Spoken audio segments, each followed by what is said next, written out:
This is a CBS News Special Report. I'm Jeff Glor at CBS News World Headquarters in New York. We are watching an extraordinary scene play out at the White House right now as the president addresses reporters. And I think it'll be a process. It's not, I never said it goes in one meeting. I think it's going to be a process. But the relationships are building, and that's a very positive thing. Mr. President, what's your sense of what the North Koreans are willing to do on the issue of denuclearization? Are they? Well, I think they want to do that. I know they want to do that. They want other things along the line. They want to develop as a country. That's going to happen, I have no doubt. Japan is involved, as you know, and South Korea is very much involved. We're involved in terms of getting everything. Everybody wants the United States, so we're going to help in the process very much. Without us, it wouldn't happen.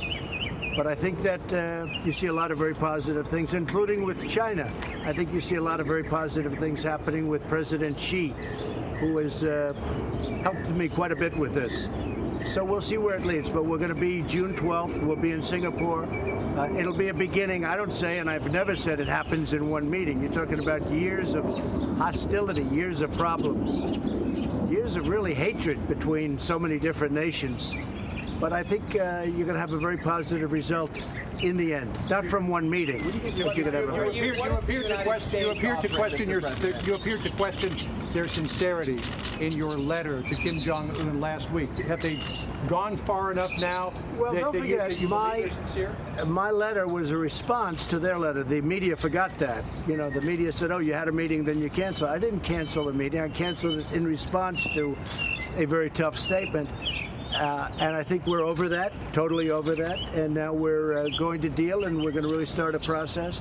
We're meeting with the chairman on June 12th. And I think it's probably going to be a very successful, ultimately a successful process. We'll see. Remember what I say. We will see what we will see. But I think it's going to be a process that we deserve to have. I mean, we really deserve. They want it. We think it's important.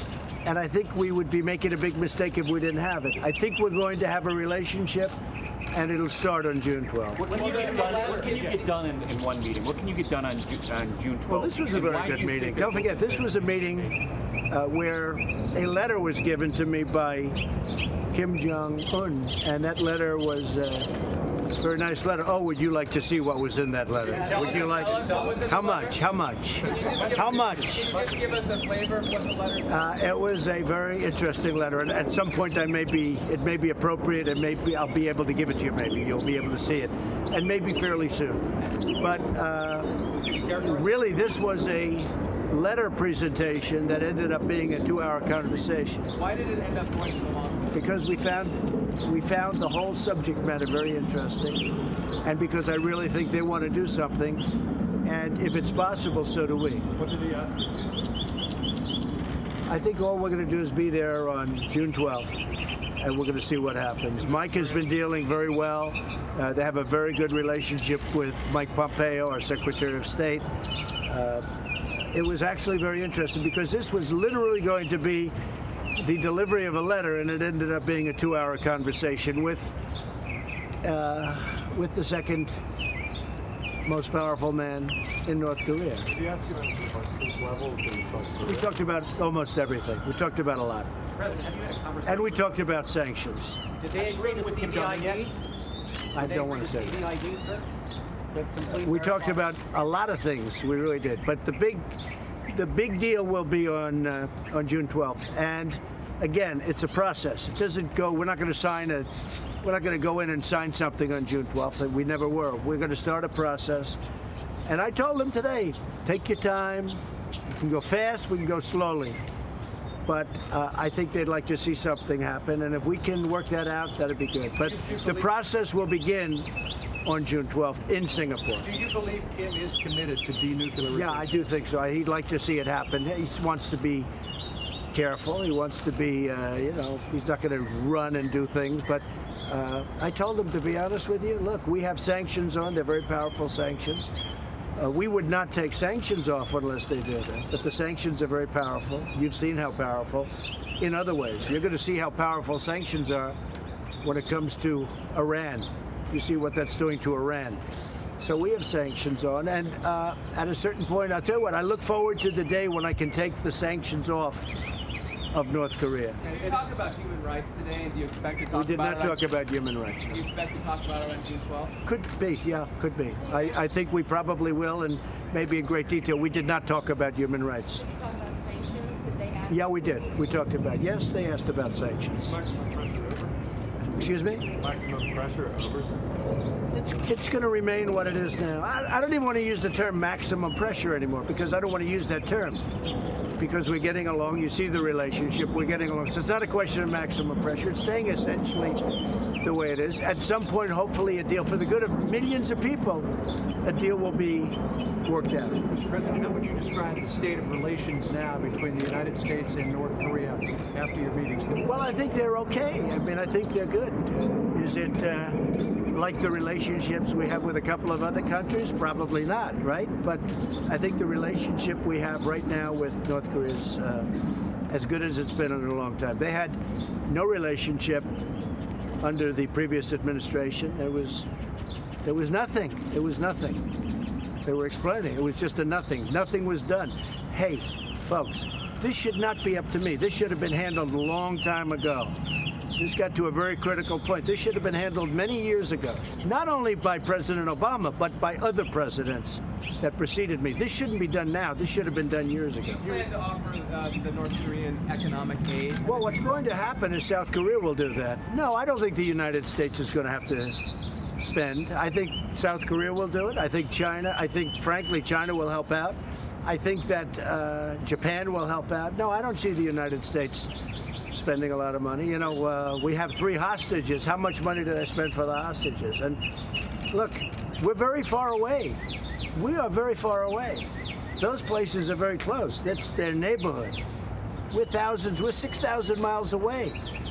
So I've already told South Korea, I said, you know, you're going to have to get ready, and Japan also. And I think they really want to see something great happen. Japan does, South Korea does, and I think China does. But that's their neighborhood. It's not our neighborhood. Mr. President, yesterday you were concerned about the meeting that Lavrov was having with Kim Jong-un. Yeah, I didn't like it. Where are you on that today? I didn't like it, but it could be very positive, too.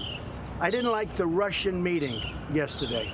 I said, what's the purpose of that? But it could be a positive meeting. If it's a positive meeting, I love it. If it's a negative meeting, I'm not happy. And it could very well be a positive meeting. Are you planning to have the South Korean war on June 12th during the summit? Well, that could happen. That could happen. We talked about it. We talked about ending the war. And, you know, this war has been going on, it's got to be the longest war, almost 70 years, right? And there is a possibility something like that. That's more of a signing of a document that it's very important in one way. Historically, it's very important. But we'll see. We did discuss that, the ending of the Korean War. Can you believe that we're talking about the ending of the Korean War? You're talking about 70 years. Is that document been prepared, or is it being Well, we're going to discuss it prior to the meeting.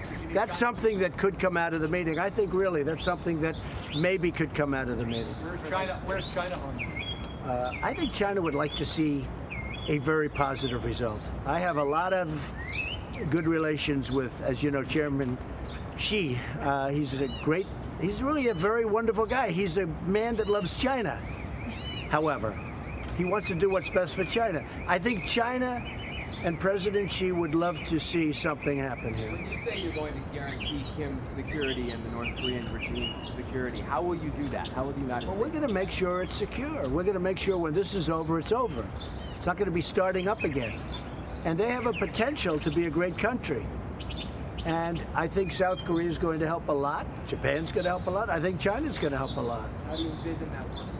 Well, that's a very complicated question, frankly, but you'll see that over a period of time. When you gave your speech in Seoul last November, you talked about the bright promise of North Korea should it choose to join the company of nations. But if you leave Kim in place, can you really have a transformation? I really think you can, and I think it's going to be very successful. They're incredible people. I think it's going to be a very great success. So we'll see what happens.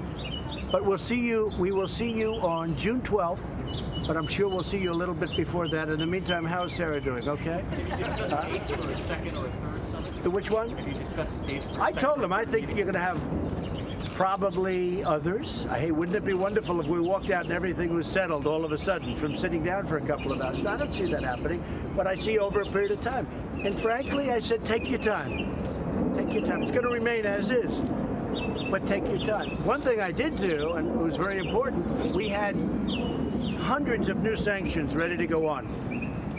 And the director did not ask, but I said I'm not going to put them on until such time as the talks break down. We have very significant sanctions on now, but we have hundreds that are ready to go. But I said I'm not going to, but why would I do that when we're talking so nicely? So is this first meeting more of a personal diplomacy, part of your getting to know you? I think it's a getting to know you meeting plus.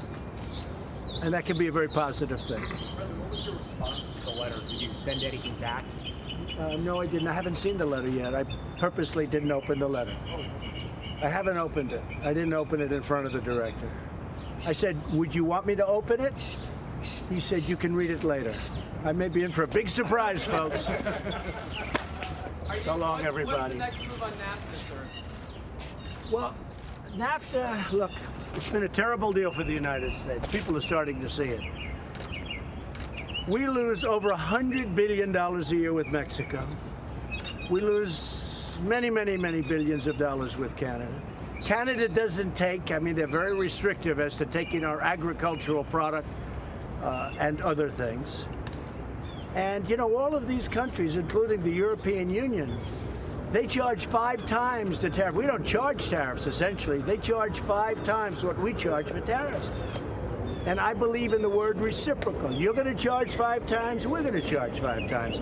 That hasn't been done. No other president ever brought it up. And it's going to be done now. So we're negotiating numerous deals. We're talking about NAFTA.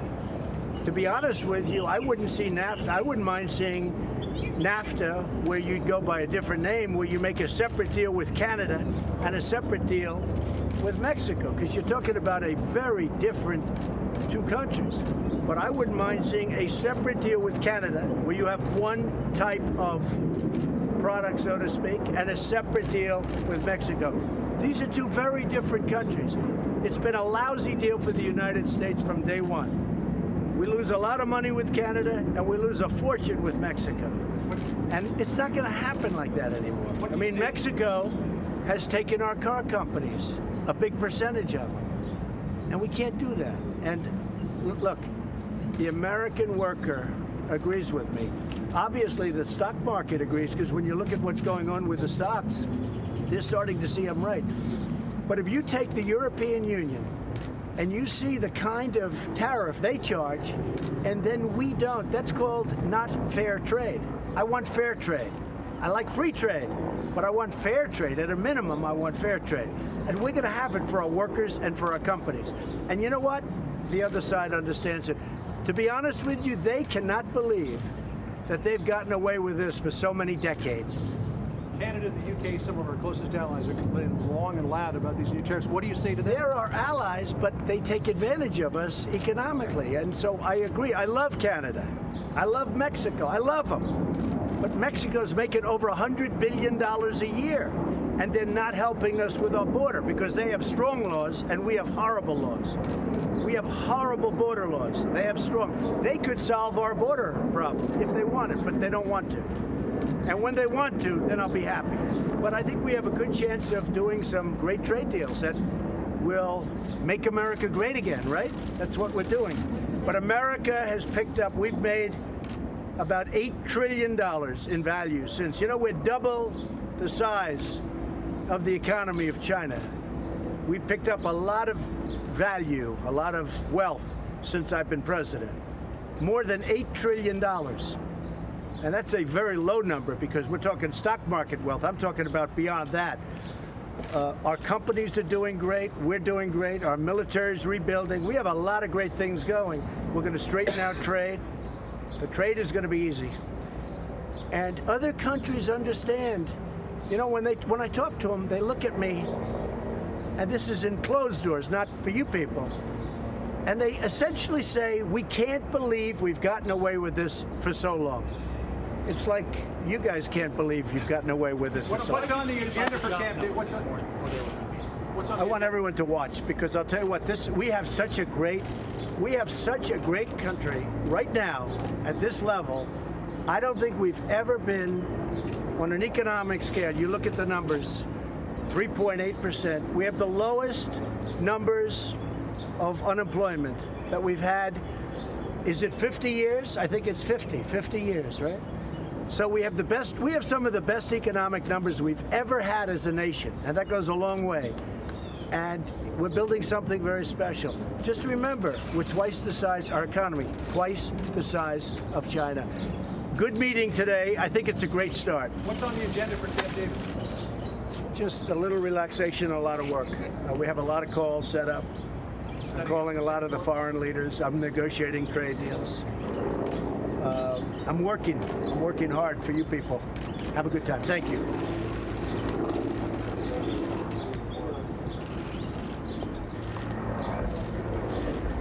So there you go. President Trump taking a couple questions at the end there about tariffs, NAFTA, and the economy. But the big story this Friday afternoon, the summit with North Korea is back on.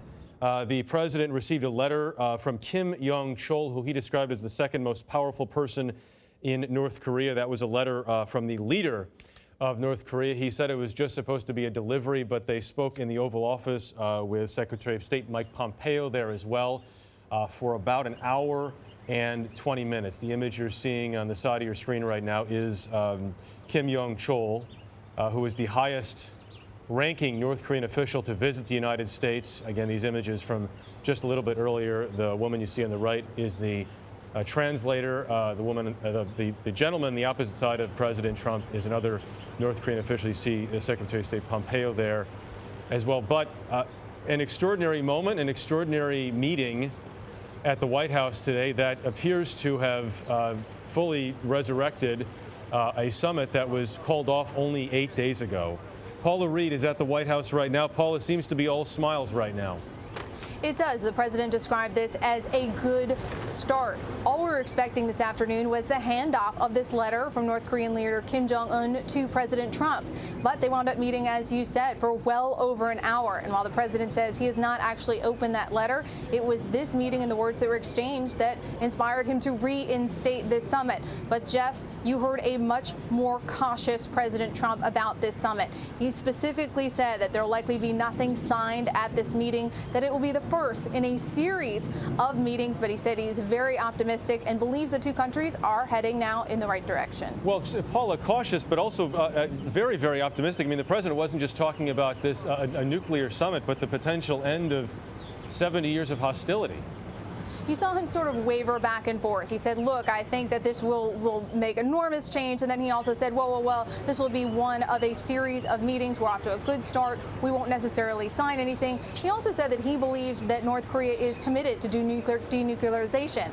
The Trump administration has consistently said that its goal for this summit is complete denuclearization of the peninsula, but North Korea has signaled that it does not necessarily agree with that outcome or with that goal. So it would be interesting to know how specifically the president knows that, whether that was something that was revealed in this historic meeting.